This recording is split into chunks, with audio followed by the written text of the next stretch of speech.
Assalomu alaykum hammaga. Demak, Taobao bo'yicha 12-darsimizda ushbu darsda biz sizlar bilan buyurtma bergan tovarlarimizni logistika joyini ko'rish, topish, trek nomerlarini ko'rish kargodan yuklarimiz kargo omboriga yetib kelgan, kelmaganini ko'rib tekshirishni o'rganamiz.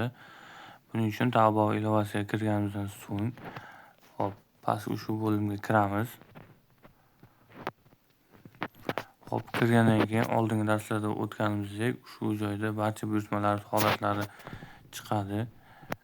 Biz bu yerdan ushbu Kavaschaga furaga o'tgan bo'limga kiramiz. Bu bo'limda bizlar to'lov qilgan tovarlarni jo'natgan yuklar chiqadi. Bizga shular kerak.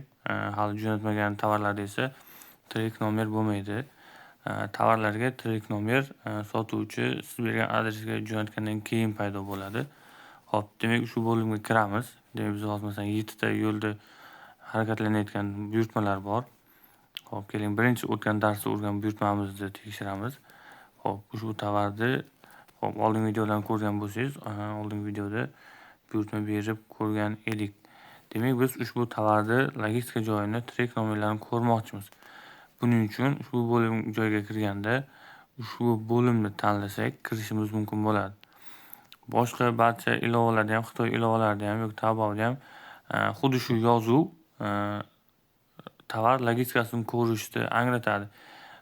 Har qanday ba'zi joylarda boshqalarda masalan o'rtada bo'lmasligi mumkin. Bu narsani joylashuv bo'yicha eslab qolmang. Aynan ushbu yozuv bo'yicha eslab qolishingiz kerak. Chunki bu tugma faqat o'rtada chiqmaydi. Bu yerda ham chiqib qolishi mumkin. Shuning uchun adashib qolib boshqa narsani bosib qolmang. Ya'ni joylashuv bo'yicha eslab qolmang, ushbu yozuvni eslab qoling. Ushbu yozuvni ko'rsangiz, ustiga bossangiz tovarni logistika joyini ko'rsatadi.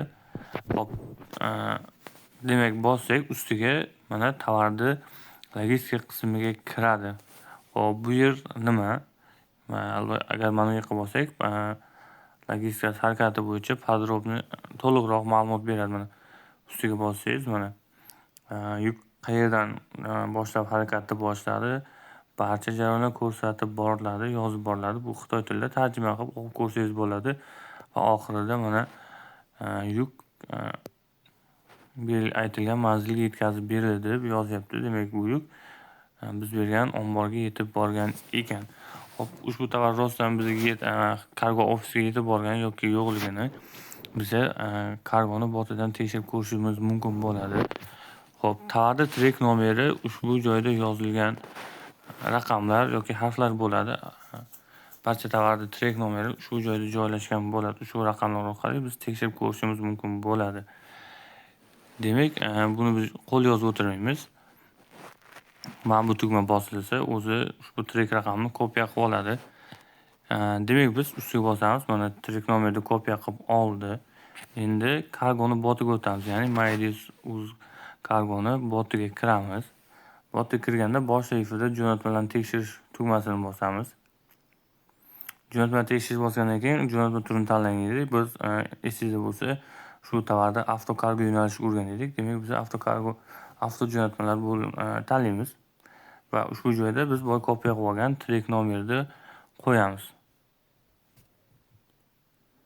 Trek nomer jo'natgandan keyin mana kargo botdan shunday xabar keladi. Ya'ni ushbu tovarimiz trek nomerli tovar.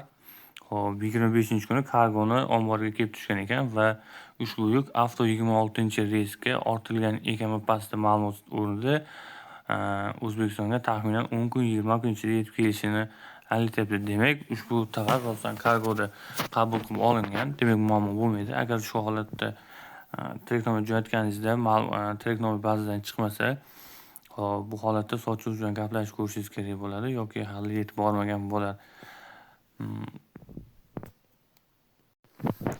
Keling, endi boshqa tovarlarni ham xuddi shunaqa tekshirib ko'ramiz. Taobao ilovasiga qaytamiz.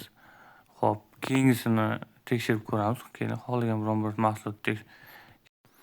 mahsulotni logistikasi trek nomerini ko'rishda yana bir boshqa yo'l ham bor, faqat bu joydan emas. Masalan, ushbu tovarni ustiga bosganingizda, yana xuddi shunday bo'lim sizga ochiladi. Ushbu joyda tovarni logistikasi ko'rish uchun buni ustiga bossangiz ham bo'ladi. Va xuddi boyagi aytganimdek, pastda xuddi boyagi yozuv bu yerda ham mavjud. Yoki pastda ushbu yozuvni eslab qolasiz. Xo'p, ekranda ham shu yerda chiqartirib qo'yamiz. Yozuv qanday ko'rinishi bo'lishini. Tepadagi tugmani и buni bosangiz, boyagidek xuddi shu logistika joyiga kiradi. Bu logistika joyi bizga nima kerak? Nimaga kerak? Xo'p, buyurtma bergan mahsulotingizni harakatini tekshirib olishingiz uchun kerak. Yo'lda qolib ketmadimi, harakatlanyaptimi, yetib bordimi, yetib bormadimi, shu joydan ko'rishingiz mumkin bo'ladi. Xo'p, tovaringiz xuddi shunaqa yetkazib berildi bilgandan keyin kargo botdan tekshirib ko'rishingiz mumkin bo'ladi. Tekshirib ko'rib, siz buyurtmangiz haqiqatdan rostdan yetib borganini aniqlashtirib olsangiz bo'ladi. Keling, ushbu tovarni ham yana bir boyagidek tekshirib ko'ramiz. Ya'ni yonidagi ushbu tugma bosiladi va trek nomerni kopiya qilib oladi o'zi avtomatik va botga kiramiz, o'sha trek nomerni botga jo'natamiz.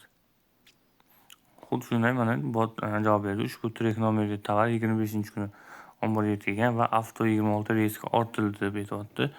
Demak, avtoda ushbu yukimiz sohasi 10 kun, 20 kun ichida yetib kelar ekan. Hop, 12-darsimizda shundan iborat edi. Keyingi darslarimizni kuzatib boringlar. Sizlarga yanada qiziqroq ma'lumotlarni berib boramiz.